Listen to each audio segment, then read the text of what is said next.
welcome veteran DynamicsCon speaker, Doug committee member, meetup leader, and Microsoft MVP, Cynthia Priebe. Today, they will be presenting her session, Permission Set Hierarchy, Entra versus User Groups. What's the deal with permissions in BC? Please stick around after Cynthia's session for a live Q&A.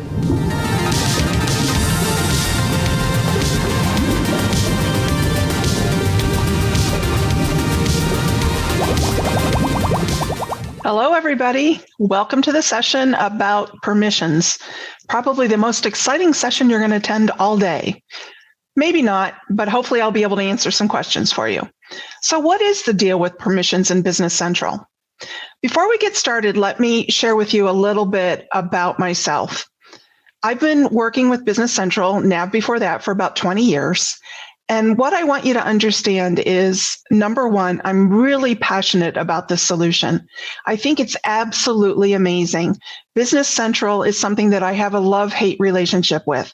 I love it because we can do almost anything we want in Business Central, and I hate it because we can do almost anything we want in Business Central. So one of my challenges is that when I hear somebody who's not satisfied with a process or the way something is working in Business Central, it really frustrates me, probably as much as it frustrates them. And the reason is this, that what I've learned over the years is there's more than one way to do a lot of things in Business Central. So if the way that you are doing it in Business Central isn't working for you, there's probably another way to do it. So let's dig into permissions and see if we can get some of your questions answered and help you find the right way to use those. Before I move off this slide, you'll see a QR code here. Connect with me through LinkedIn. I don't try to sell you anything through LinkedIn. I do share events such as this one, DynamicsCon, and all of the wonderful activities that are available through Doug. But it's mostly about sharing information of what I've learned working with my customers or through the years and how they might be able to help you. So our objectives today are really to dig into permissions. Now, we're not going to get into the nitty-gritty because we have a lot to cover in what I would say is more of an overview. I want to make sure that you understand what the differences are between what we have today and what we are going to have or do have in the newer version. We're going to talk a little bit about security groups and how they relate to user groups and how user groups are going away. We're going to talk about the permission hierarchy. And we're also going to look at a couple of tips that I think might help you get started on a permission project a little bit easier. So let's dig right into it and talk about security groups and the new capabilities that we're having and how they relate to the legacy setup. Azure AD is what we had for many years. Prior to that, it was Active Directory in Windows. Well, it's now Microsoft Entra ID when you're working in the cloud. Now, you might not have even realized that this change took place because it was very seamless. It was kind of under the covers. Any of your connections, everything that you did, nothing should have been interrupted. So unless you've recently been into your Microsoft Admin Center, you might not have even realized that this change happened. Whether I'm talking about Entra ID or Windows security groups, when we talk about those, we're talking about at the highest level. We're talking about at the Microsoft platform level. We're not really talking about BC, or at least not yet. What Microsoft has done when we look at security groups in Windows or Entra ID is allowed us to group users together so that we can assign them to a particular group, i.e., let's say salespeople or warehouse or finance. We can assign those users to a particular group, and through that group, gain permissions or have access limited, either way, to different things within the Microsoft platform. Unlike BC user groups that we've had for a long time in BC, the security groups that we do at the Windows or the Entra ID level, again, are for the entire platform, for everything that we're doing in Microsoft. The BC user groups are just in BC. So I think you're starting to see why we might have a change coming. The way that I create my Entra ID security groups is I go through my M365 admin center. So here's an example here of active teams and groups visible through an admin center. And I have one here and it's salespeople or salespersons. The way that I go about adding that is I need to get to the identity menu set. And it is the menu that has the little Entra ID symbol next to it. So that's where it makes it easy to find. So under identity, we need to find groups. And under groups, I go ahead and I go to all groups. And that opens up the page that you see here. Now to add a new group, I just select new group. And here's my opportunity to pick the type, which would be security, give it a name and give it a description. I might have salespersons that use BC, and I have salespersons who don't. I can have multiple security groups, again, to dictate what access these users who are assigned these security groups will have across all of Microsoft, and now and in the future inside BC. What are BC user groups? What's the difference? Well, first of all, we need to understand they're going away. So I'm explaining this to you so you can understand what we've had and where we're going. They're going away in this wave. So if you've already updated and you didn't do anything about your user groups, you're going to find out today what happened to your user groups. If you haven't updated with this wave yet, you're probably scheduled sometime between now and March 2025. What you'll notice here is a difference. In the past, we had a 90-day window to do our updates for each major release. We now have this longer period, or this 6 months. So this makes it a little bit easier for organizations to plan and to be prepared. What is happening is those user groups are going away and they're being replaced by security groups and by some new functionality and permission sets. So when you hear people saying, oh, security groups are replacing the user groups, that's not completely correct. Thankfully, we have some conversion options available if you didn't wait till the last minute and let the system do it for you. But don't worry, if it did, you're still okay. So here are our options.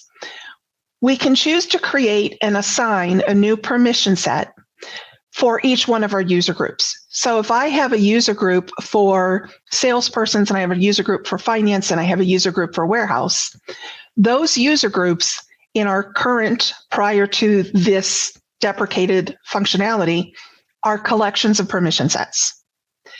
And what will happen when I pick this first option is the system will create a permission set with the name of my user group and reference all of the permission sets I had assigned to that user group. Don't worry, it'll make sense when I show you the permission set hierarchy. The second option is that it will take whatever permission sets are assigned to that user group, and for any users that have that permission set assigned, they will get those permission sets. All right, so if those are my options, what do I need to do? If I go to feature management and I have not been yet updated to 25.0, I will find the convert user group permissions available. I will select all users and I will get a message. And that message is going to say, okay, well, do you want to keep going? If I all of a sudden have a panic attack, I can get out of it. But I'm going to go ahead and say, yes, I need to read the agreement here. And when I say that I understand and I want to continue, I'll be good to go. But what I want to ask first is, how many of you have not converted your user groups yet?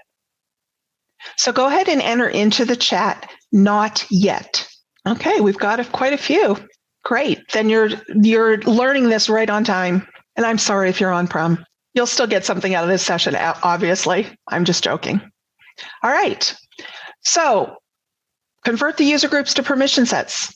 What's that do? Here's what comes up when I answer yes to that question. You can see here that first definition that I gave you, which was assign the permissions directly to the members. This option is indicated to be the recommended option in most cases. That kind of actually threw me for a little bit because when I first learned about this, I thought that I would want to convert each one of my user groups to a permission set to keep that bundling, to keep everything together. But what I'm thinking now is, that's not necessarily the case. But it's okay because maybe I want to keep a particular user group as a collection of permission sets. And I do want to convert that one to a permission set, but I have others that I want to assign just the permissions that are assigned directly to the members. I can go through each one of my user groups and make that decision. Now, what I did notice is that in a lot of cases, there will be a user group code that's been assigned, and it will only have a couple of permission sets in there. All right, well, that's okay then. Do I really need that user group? Wouldn't I rather just see those permissions on that user? Well, interestingly enough, as we talk through this, you'll see in a little bit why there's a little bit of conflict here in my mind as to what I should do. So recently, I've been going ahead and I've just been assigning the permissions to members, whether it's something I'm doing with a client in a sandbox on a permission project, or it's something that I'm doing as far as investigating the new functionality. It seems to me that I do think I agree that it's the recommended option. So if I do all of that and I get those permissions converted from user groups into just permission sets, so my user groups are now gone. All right, I should go back here for a second. If I, however, have already been updated and never got the opportunity to do this, you'll still be able to go in and you'll see that the user groups are gone. And I believe what has happened is they are assigned directly to the users. All right, the permissions in the user group are assigned to the members, because you'll notice that is the default for this migration guide. All right, so now if we talk about adding security groups, I have to make sure that they exist in Entra first, because what we're doing is we're linking these permissions, or we will be linking these permissions in BC up to an Entra security group. So I've created a salesperson security group in Entra. So I'm going to create a salesperson security group in BC. Once I create that, you'll notice there's no permission sets associated with it. I've just created the relationship at this point. Now that I have the relationship, let's look at this message that's at the top. It's telling me that new users who are members of security groups will get permissions associated with their license. So that's their entitlement. So if I haven't done anything else to add any additional permissions to a user, they're going to get the permissions that are theirs because it's premium or essential, whatever the license entitlement is. If I need to have additional permissions added, I'm going to need to do that at the security group level. But the other thing that you need to consider is, until we had this, you may have been excited about and used the license configuration to create default permissions that are assigned to users based on their license type. Well, the security groups and license configuration don't play well together. So you're probably going to want to clear your license configuration. So here's an example of 3 security groups. I had admin, finance, and salesperson. And now I have assigned permission sets to this security group. So now whenever a user is given an Entra ID security group of salesperson, and they log in and they are given a license to BC, and they log into BC for the first time, these are the permissions that they're going to have. All right. So I don't want those permissions to be coming in from a security group and conflict with or cause problems and be coming in because of the license configuration that's assigned because of their license that's assigned to them. So if I look at the two, the license configuration assigns permissions based on the license that's assigned to the user. The challenge with that is it's great because when you add a user, it throws those permissions onto that user. However, if I make changes to that license configuration in the future, those changes are not retroactive to anyone that has that license assigned to them. It only applies when I first create the user. If I use security groups, it's dynamic and it applies to all users. So the permission sets assigned to a security group that is then assigned to a user will allow me to make a change within that security group and have it immediately apply to all users.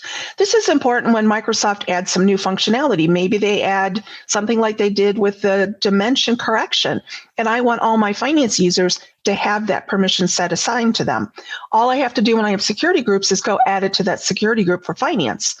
If I were doing it with a license configuration, I would have to go add it to all the users. So adding security groups, we have to create the Microsoft Entra ID or Windows Active Directory security group. We have to create the security group in BC, and we need to associate the two in the process of doing that. We need to create or add our permission sets that already exist and assign them to the BC security group. And whether this is in order or not, I'm not so sure, but we need to make sure that license configuration is not going to be conflicting. So I've talked about permission sets a lot. How many of you are confused by the documentation that you're seeing to date about the new permission set hierarchy? So just go ahead and put yes in the chat if you think the documentation is a little bit confusing. Oh, thank goodness. I thought I might have been the only one.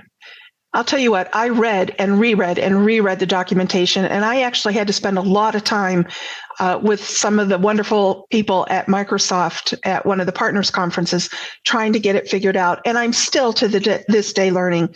So please know that I don't have all of the answers. Somebody said like reading Finnegan's Wake. So true. All right, so let's talk about permission sets, and I hope this will give you a better idea of what's happening. The way the permission sets were before we got what we have today, and by the way, we have these right now.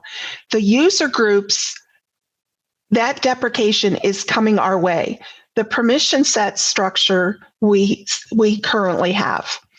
All right, so with the legacy, or if you haven't started really looking at the permission sets, the way permission sets worked prior was permission sets were collections of objects that we wanted to group together, typically based on a function or something that someone is doing. And those permission sets with that collection of objects would be assigned to a user group. And those user groups would be assigned to users. We could also assign permission sets directly to users. The beauty of using the user group was if I put my user group was a collection of permission sets, and my permission sets were collections of objects, and I put those user groups on a user, I could assign what company those permissions were related to, and I could see all of the permission sets in the subsection of the user's record, and I wouldn't be able to delete any of the permission sets that were assigned by a user group. So it did create some consistency in our permission setup. So in the past, I would recommend that you try to have everything, all your permission sets assigned to a user because of a user group. And that way, if you make a change in the user group, that change would impact those users. But we had user groups and we had permission sets. our user groups have gone away. I've shared with you about security groups, but those security groups are just groupings of permission sets that are assigned automatically and can be managed at that higher level. The other part of user groups that's gone away is being replaced by what I'm calling, or I read somewhere, somebody called it composable permission sets. In other words, permission sets that I get to create. And instead of permission sets being only a collection of objects, permission sets can now be a collection of objects and other permission sets. So that's one of the biggest changes. So now I have permission set A and permission set B. Permission set A is in permission set C. It's also in permission set D. And permission set B is in both C and D. And so this kind of feels really confusing, right? Like, oh my gosh, how am I going to manage this? Because not only now will I have permission sets referenced or nested inside another permission set, but I can also have that same permission set that's nested in another permission set be directly assigned to a user. So I could have some redundancy. If you look, user 4 has multiple redundancies here, because they have A and B assigned to them, and they also have D assigned to them. So they're getting some of the same permissions. Oh my gosh, how do I manage this? What do I do? Well, the way we are now structuring permissions is that we have what I call two parts. We have those base permissions, or the permissions that are the specific objects that have been assigned. And this is where we have the ability to add additional permissions and to also override what might be in an assigned permission set. We also have these referenced or assigned permission sets. And in that situation, I have, let's say I'm doing something where I create a permission set for finance, and I go ahead and I put something up in the base permission area, and then I go ahead and I assign or attach to that permission set the permissions that my finance people need that are in D365 accounts payable, and I attach D365 accounts receivable. And now what I'm kind of doing is creating a user group, but what you're going to see is, because we've moved to these permission sets where we have this ability to nest or reference other permission sets, we actually have a lot more power. Now, we're provided some system permission sets, as we always have been, and what you need to remember is those are not editable. So let's look at one of those system permission sets that's not editable. I said that right, I think. All right, so that top section here is what I'm calling the base or the detail, or the permission, or the core object that is able to be modified here if this were not a system permission set. The next section is down here on the right. These are the permission sets that are nested or referenced or included in the D365 accounts payable permission set. So not only are these objects included with these permissions, but also any of the permissions that are in these objects here, in these permission sets. Now, these permission sets might also have referenced permission sets of their own. So on the right over here, I have a tree that will allow me to, when it's expanded, see the additional permission sets. So the D365 accounts payable permission set out of the box includes these root or base permissions. It references these permission sets, and these permission sets are referencing these permission sets. All right. Everybody got that? Now, if I have a user defined permission set, I get the same thing, but they're editable. Editable, not edible. Editable. That is a hard word to say. Okay, so what does that mean? I can take that D365 system permission set and I can make a copy of it. And when I make a copy of it, I have some choices. I have 3 different copy operations now. I can copy it by reference, flat permission copy, or clone.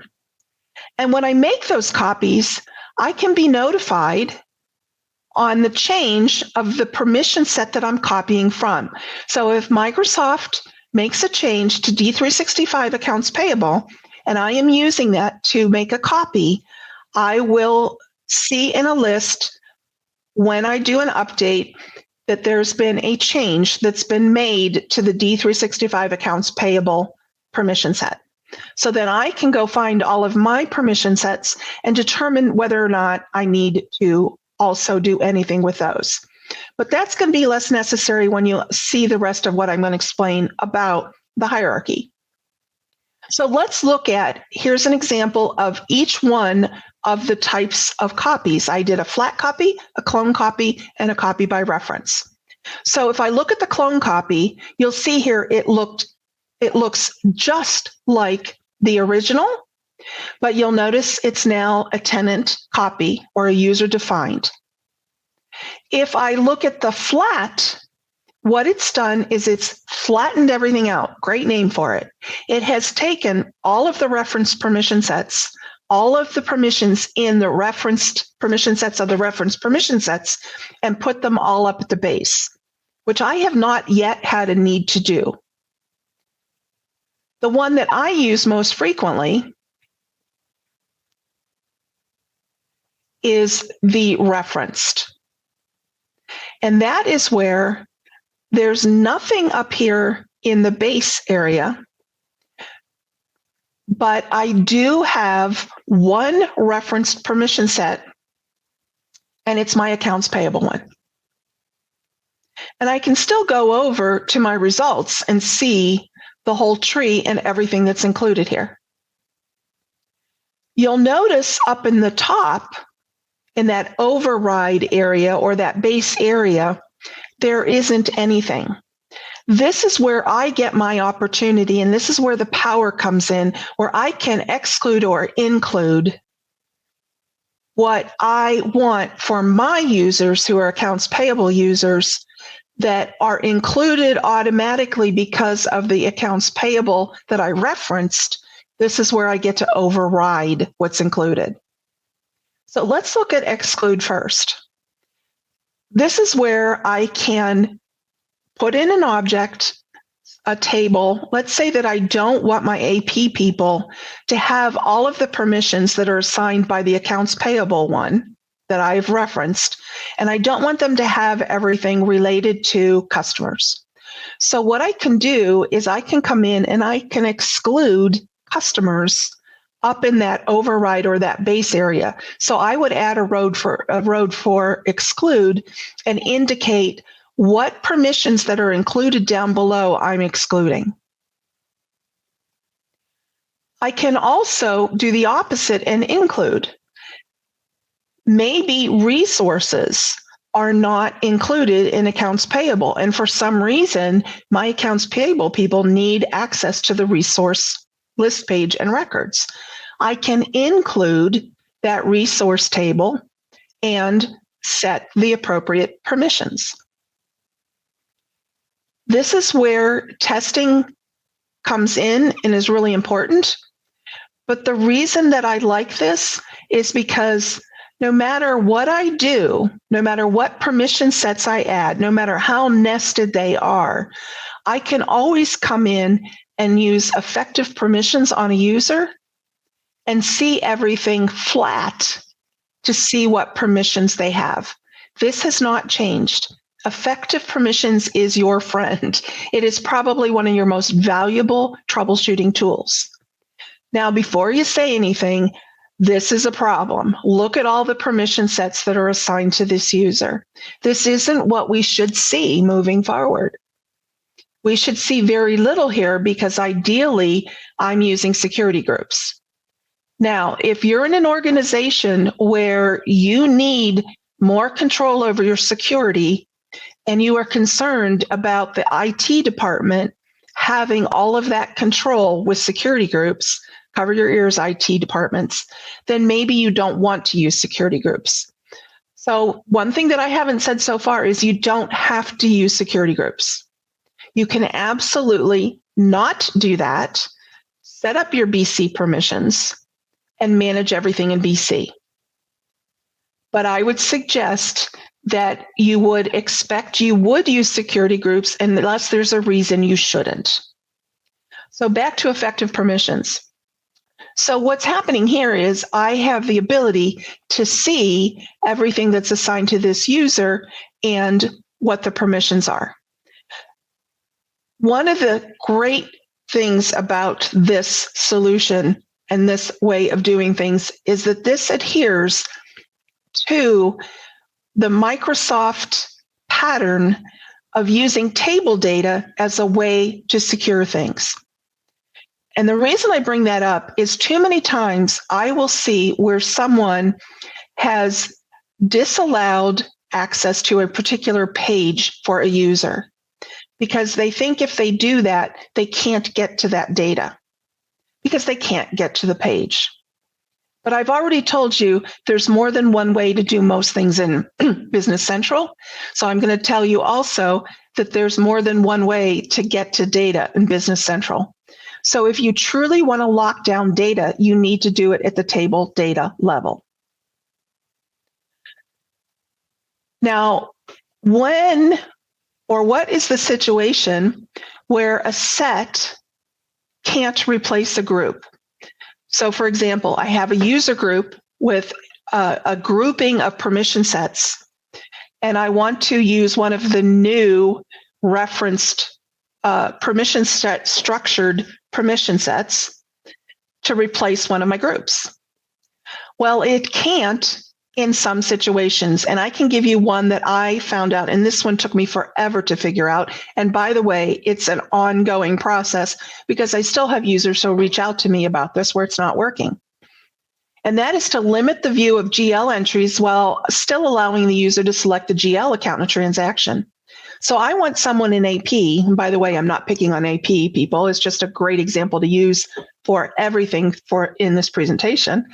But if I want someone in AP to be able to pick our auto expense GL account, but I don't want that same user to be able to go to the chart of accounts and see the balances, or go to the chart of accounts and drill down and see all of the entries, or go to any posted entry and see on find entries, the GL entries. I don't want them in there. It's not, I just don't want them in there. So I can do this. I can create a user group containing 2 permission sets and assign it to a user. That's what we would have done today. All right. So if I look at this, I have 1 permission set and it's GL entry post 1. And what this is going to do is this is going to allow the system to do its preview posting prior to posting into the GL. And when it does that, it has to read and get, and writes to, in a temporary way, the GL entries to make sure they're okay. And when it does that, it gives the entries a number of 0. So you have to give the user who's going to be posting with a GL account this permission set with this security filter. But that's not all. So in addition to this security filter that's going to give them read permission whenever it's a 0 GL entry, which by the way, there aren't going to be any real GL entries with 0, so that means they wouldn't be able to read any GL entries. You notice here that this is all at the base level. There's nothing nested, so there's no other results. The second permission set is also to GL entry without a security filter, but the read permission and the insert permission are indirect. So it's basically saying the system, Business Central, has permission to go ahead and read and insert a GL entry because the user has permissions in another function that they're running. So they have permission to post a purchase invoice, and that purchase invoice will have BC indirectly read and write the GL entries. So it's not the user, it's Business Central. So it's really important to understand that we've got this direct and indirect going on.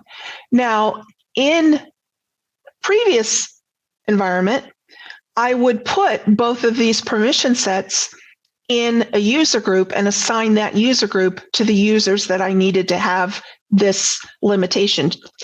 Guess what? Doesn't work that way anymore. They have to be assigned at the highest level. So again, it could be done at the security group level. I'm just showing you here at the user level. They have to be not nested inside or referenced inside another permission set. In addition to that, the effective permissions, when I look at that user, I might find that there are other permission sets that are assigned to them that are giving them that permission. So I have to go find those and exclude the GL entries in those. So it's a little more complex than it used to be, but with that great complexity comes great power, and it's allowing us to do some other things that we need to do. The reason we have to do that, if you look at this down here in pink, this does not make sense to me for what I just told you. So what I've determined is I think there's further documentation that's needed. So if you're getting frustrated, you can always reach out to me. You have my LinkedIn code. I'll put it up here again. Let's talk about it, because anytime you come up with something that isn't working for you, that gives me the opportunity to learn also. And I appreciate that. So I'm happy to help you if you're happy to help me. So let's look at a summary of the changes to permission sets. We now have composable permission sets that are replacing some of the user group functionality. Within those permission sets, we have a hierarchy. We have at the base level where we get to include, exclude, or I call it override. We also have the referenced permission sets. So now if Microsoft makes a change to accounts payable D365 that I have referenced in my permission set that I have assigned to a security group or a user, my user will get that. Now, in the past, I would have been worried about that. But what I'm noticing as we add new functionality that requires additional permissions, what we're finding are additional permission sets. So, for example, the the dimension correction functionality, that wasn't added into an existing D365 permission set. It's its own permission set. So if I want users to have that, I'm going to need to either add that as a reference permission set in one of my permission set hierarchies, or I'm going to need to assign it to a user or assign it to a security group, whatever I've decided to do. We also have this great ability to do these adds or overrides related to specific objects. So all of this, to me, has made the permission set very, very powerful, but that also means that you need to do some really good planning when you go to start using or working on your permissions. In the past, I would have said, okay, well, we're probably going to use the recorder. Not so much anymore. I am finding that I can take a D365 accounts payable, reference it and reference the AR, and then do some excludes and includes in the overrides, and do a pretty good job of getting the permission set for the user. Now, why do I have to do that? Because the AP and AR permission sets in BC are typically too broad. That hasn't changed, but that's okay. They're designed to have all the functionality that someone might need to do in that role. It's my job, it's my role to go and limit those extra permissions that we don't need. So how can you do that? Well, if you just recently went live and you're realizing that you have some problems, maybe you can take one of your UAT testing scripts. If you haven't, here's an idea for a permission testing checklist. Take the role of each area, go ahead and list out what it is that they need to do and whether or not they're permitted to do it or they're disallowed. Because don't forget, in your testing, you need to test that someone can't do something. So start with a document and have that document be separated by roles, by what people do, not by titles, but the work they do. So here an example, again, sticking with our accounts payable and AP coordinator. Now, I mentioned that maybe you have test scripts from your go live. Even if they're a couple years old, it's somewhere to start. Take those test scripts and look at those. They say the same type of thing. Create a new vendor, block a vendor. So this is somebody's able to add. They're allowed to modify. They're allowed to do a purchase journal.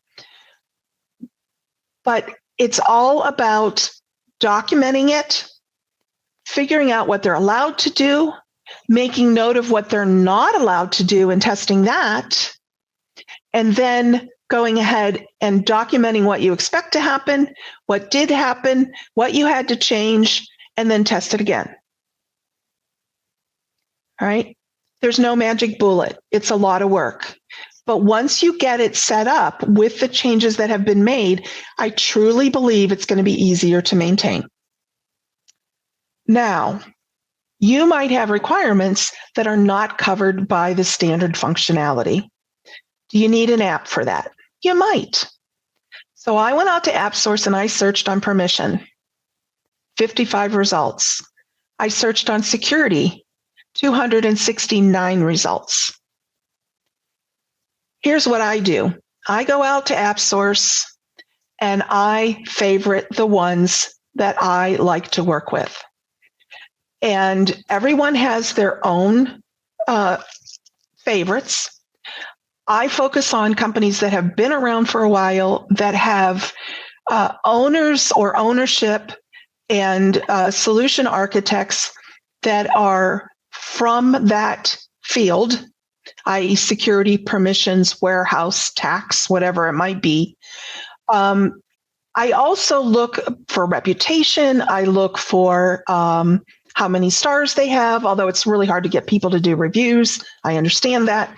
But I guess what I'm trying to say is I'm not endorsing anyone here, but I will share with you a couple that I have had some direct experiences with that I appreciate. I think they both do a great job. And what you're going to notice is when you come in and you look, for example, here's 2Controlware. They have 4 apps. At least that's what I have favorited, that have to do with security and permissions. They're very heavy audit based. They have a lot of different things in compliance, and they're a great organization to work with. On the other side, well, I shouldn't say the other side, another security app that I've worked with is Eric Hugard's Advanced Cloud Security. And it's a phenomenal app. But I'll tell you what, chances are, if I were to share both of these with a customer, which I have done, they're going to gravitate towards one or the other because they each do a really good job, but they go about them in different ways.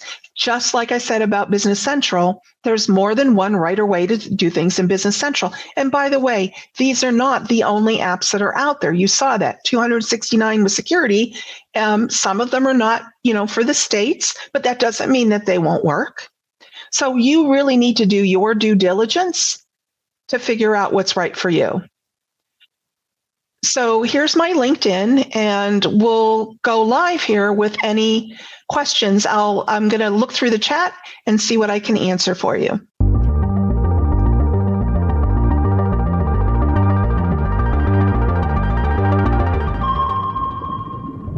The IT department, one of our attendees said you should use groups. I agree. Security groups should be it, but we have choices. Another question is, would you suggest we first run the tool and feature management through with a sandbox? Yes, I truly believe that if you have the opportunity, you should do this in sandbox first. Again, don't panic if it was done for you. You're still okay. But yes, I would definitely do everything in the sandbox first. The neat thing about it is you can export and import permission sets. So you can do all of your work in the sandbox and move it over to production.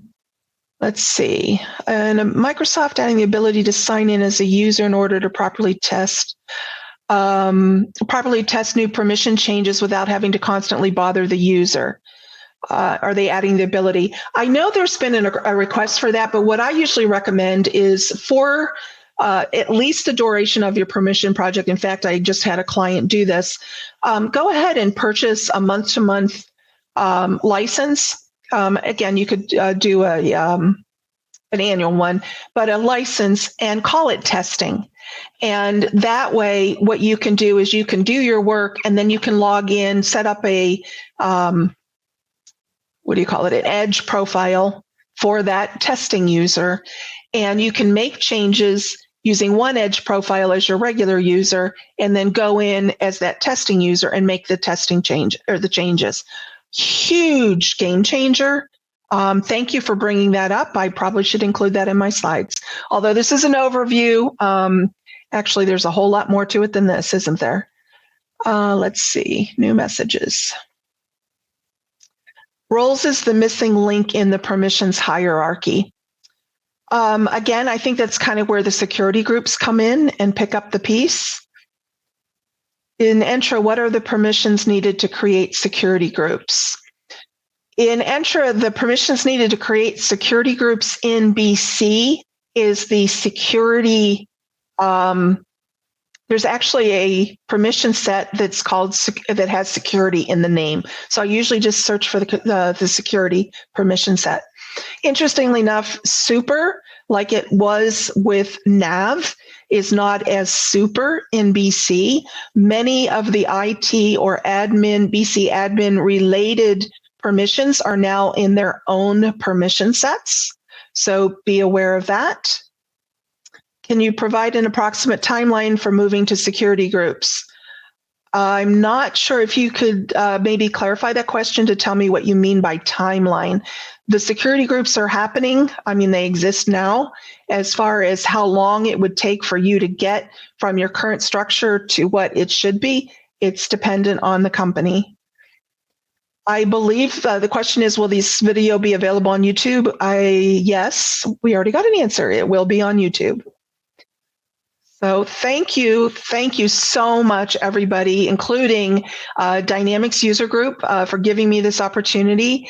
I've been thrilled to be on the mentorship committee and a mentor and supporting the Ohio user groups and being on one of the Ohio user group committees. You have no idea how much this makes my day to be able to share this information, to get the feedback that I've seen, that things are clearer now. I hope that's the case. And like I said, reach out to me through LinkedIn, connect with me through LinkedIn, and just see the information that comes through, because I'll tell you what, again, comments or people paying attention to what I do just makes it so worthwhile. So thank you very much.